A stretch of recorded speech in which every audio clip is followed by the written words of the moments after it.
The events begin in New York, in 1989. Jake Davis is single-handedly raising his daughter Katie. They used to have a happy family, but one day Jake quarreled with his wife while driving. Because of this they got into an accident. Katie was unharmed, unlike her parents. In the end Jake survived, but his wife passed away. Jake is a well-known writer, but due to the aftermath of the accident, his hands are constantly shaking. He can't write or do other basic everyday things. One night Jake's condition worsened. He had a severe seizure. He consulted a doctor who strongly recommended hospital treatment, otherwise the condition would continue to deteriorate to the point of schizophrenia. However, Jake refused because now he is raising his daughter alone. The doctor asked him to think carefully about this. If Jake does not get treated, his daughter may be left without a father. That same evening, Jake told Katie that he would have to leave for a while. Of course Katie was upset, but the father assured her that it would not be for long. Soon Jake brought his daughter to Aunt Elizabeth and Uncle William in Westchester. They seemed very friendly and kind. Katie cried, but her father promised that he would return soon and everything would be fine. This separation was very hard for them. 7 months passed. Jake finally completed a course of treatment in the psychiatric hospital. His condition has significantly improved. He thanked the doctor for everything. The nurse wished him luck. Jake felt a little uneasy after so many months in the hospital. Jake was met by his friend. She is confident that his life will get back on track now. The first thing he did was stop by his apartment to leave his things. Of course nothing had changed here in so many months. Jake misses his daughter very much and is nervous about meeting her. Katie is also looking forward to it. Finally the father and daughter met. Katie was very happy, as was her father. Elizabeth and William invited them for tea, and then asking the maid to take Katie to her room. They wanted to talk to Jake alone. The couple has twin sons. They seem like a happy family, but Elizabeth still can't get over the demise of her sister Patricia, Jake's wife. William bluntly said that they want Katie to stay with them for a while until Jake gets back on his feet. However, Jake assured that he could handle it himself. Suddenly, in a burst of emotion, Elizabeth spoke of her intentions to adopt Katie. In the couple's opinion, it would be better for the girl. Jake didn't want to hear anything about it. Taking his daughter, he hurried to leave. Then the events take us 25 years into the future. Katie is studying psychology at university. A guy named Evan asks her out on a date, but Katie is not interested in serious relationships, but in one-time meetings. Katie is doing an internship. Dr. Corman gave her the case of Lucy Carter. She is 12 years old and has lost her parents. A year has passed since then, but the girl has not spoken a word. Katie became interested in this case and met with Lucy, who lives in an orphanage. Lucy remained silent. Katie promised that she would try to help her. Katie herself regularly attends psychotherapy. Her problem is that she is afraid to love because she experienced the loss of a loved one in her childhood. In the evening at the bar, Katie met a handsome guy named Brian. He was only of interest to her for entertainment, nothing more. The events then take us back to the past. William met with Jake at a restaurant and apologized for that misunderstanding. Now William is concerned that Jake has taken his daughter out of private school, which is the best in the city. Jake said he couldn't afford it, so William offered to take on the expenses himself. At some point, William noticed that Jake's hands were shaking. Jake said he wouldn't allow strangers to raise his daughter and hurried to the bathroom. His seizures resumed. In the present, Katie can't sleep, looking at the book Fathers and Daughters written by her father. Katie continued to work with Lucy, who still hadn't said a word. Dr. Corman considers this a hopeless case and decides to hand it over to a more experienced psychologist. But Katie assured that she would handle it herself. For her, it's a matter of principle. Dr. Corman agreed to give her another week. In the past, Jake met with Laura, the principal of the school where Katie used to study. He asked to enroll Katie back in this school, but Laura said there were unfortunately no places. The exceptions are the children of teachers. Jake offered to conduct seminars for high school students for $1 a month. He just wants Katie to return to the school. Laura agreed to his offer. It seems that life began to improve. While his daughter is at school, Jake is writing a new book. But he is constantly distracted by Elizabeth's calls. She invited him and Katie to dinner, but Jake found an excuse and hung up. Later he met with his publisher and handed her the draft of his new book. Jake hopes to get an advance right away because he is broke. In the present, Katie, despite Dr. Corman's prohibition, took Lucy for a walk. Katie is confident that a change of scenery will be beneficial for the patient.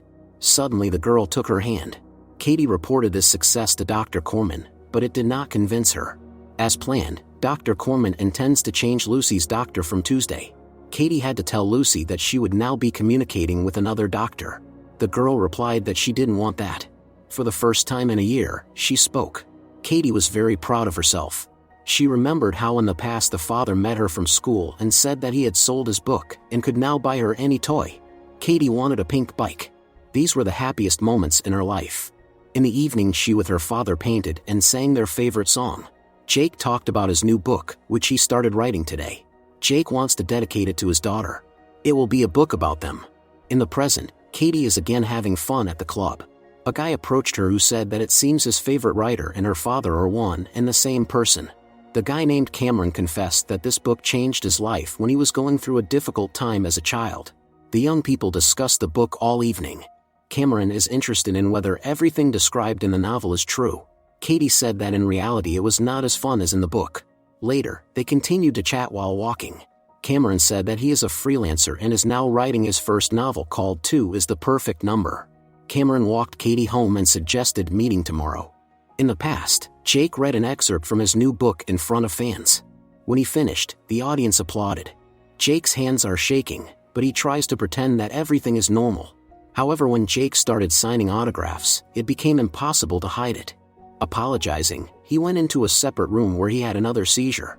At home, Jake spends all his free time with the daughter. He tries his best to be a good father to Katie. In the present, she met with Cameron. They spent the whole day together. The affection between them was getting stronger. Jake is working on his new book, but soon he learned from the editor that critics gave his last novel a very low rating. Reading the reviews, Jake was shocked. The publishing house has no other choice but to reduce the circulation, otherwise they will incur losses. Jake is very upset because he is left without earnings. Soon he took his daughter to Elizabeth's birthday, who was very happy to see her niece. Jake felt out of place at this social party. William sympathized with his failure with the book. Also, William asked if his health was okay. It seems to him that Jake's seizures are again out of control. William again began to persuade Jake to give Katie to them for upbringing. Unable to restrain himself, Jake pushed him. For the guests, William made it look like it was just a misunderstanding, but whispered a promise to Jake to get revenge. Katie saw this skirmish and looked upset. Jake takes all the medications prescribed by the doctor, but it doesn't help. Despite the failure with the last novel, he continues to work on the new one. Suddenly, Jake realized that he had forgotten to pick up his daughter from school. Katie was offended by him because of this. At dinner, Jake apologized, promising that this would not happen again. In the present, Katie is teaching Lucy to ride a bike. Caring for this girl has given her life new meaning. At the same time, Katie continues to see Cameron frequently. As usual, she does not plan serious relationships, but Cameron is clearly not one of those guys who are just looking for entertainment. One day, Katie gave Cameron the original of her father's book, saying that it would bring him luck. For Cameron, this was an honor. He thanked his beloved for her trust. In the past, Katie celebrated her 8th birthday with the father. Often the girl misses her mom. Jake also misses his wife very much. He told his daughter that mom is always watching her and is proud of her. Katie asked the father to promise that he will never leave her. Jake gave his word that he will always be there. However, this idol was shattered when Jake received a court summons. It turned out that William and Elizabeth had filed a lawsuit against him. They are convinced that Jake is unable to care for his daughter and intend to adopt her. The lawyer advised Jake to dissuade William from going to court. Jake understands that nothing will come of this, but still decides to meet with William. He is sure that this is not revenge.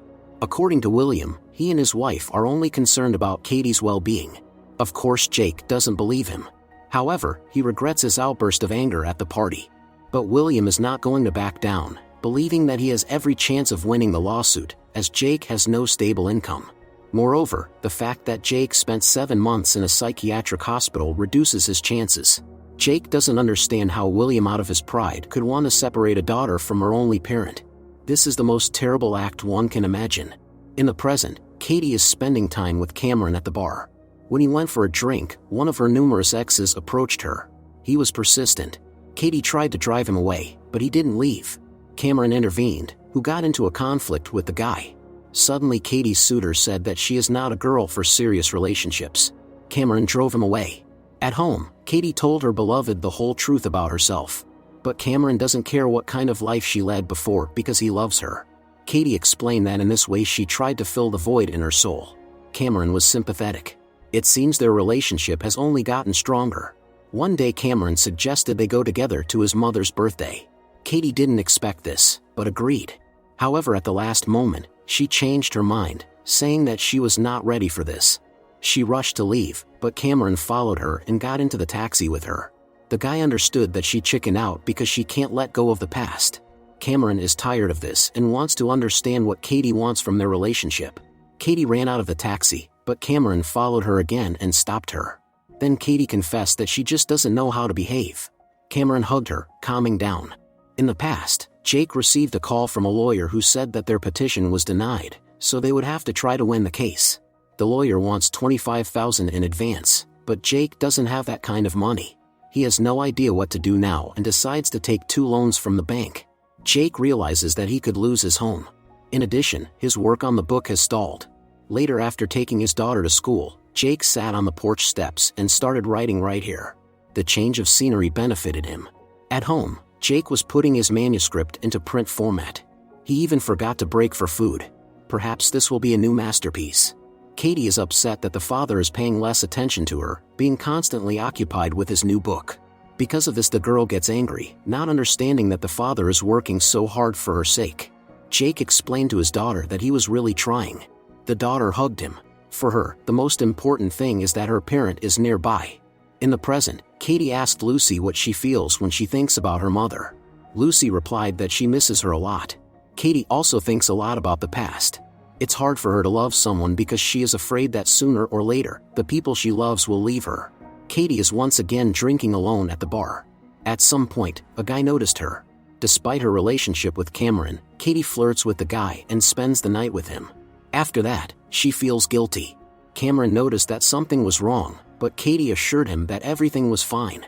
However, Cameron found traces of another guy's presence in the apartment and guessed that his beloved was unfaithful to him. Barely holding back tears, Cameron demanded an explanation from Katie. She saw no point in denying anything. Cameron told her that she was free and was going to leave. Katie tried to ask for his forgiveness, but Cameron continued packing his things. He couldn't forgive such betrayal and left. Katie rushed after him into the street, begging for forgiveness. She admitted her mistake, but Cameron said that it was all over between them. Katie fell into depression, having lost the only person who accepted her as she is. To forget, she put on makeup and went back to the bar to get drunk. When her and her father's favorite song came on, Katie cried and said that she missed him.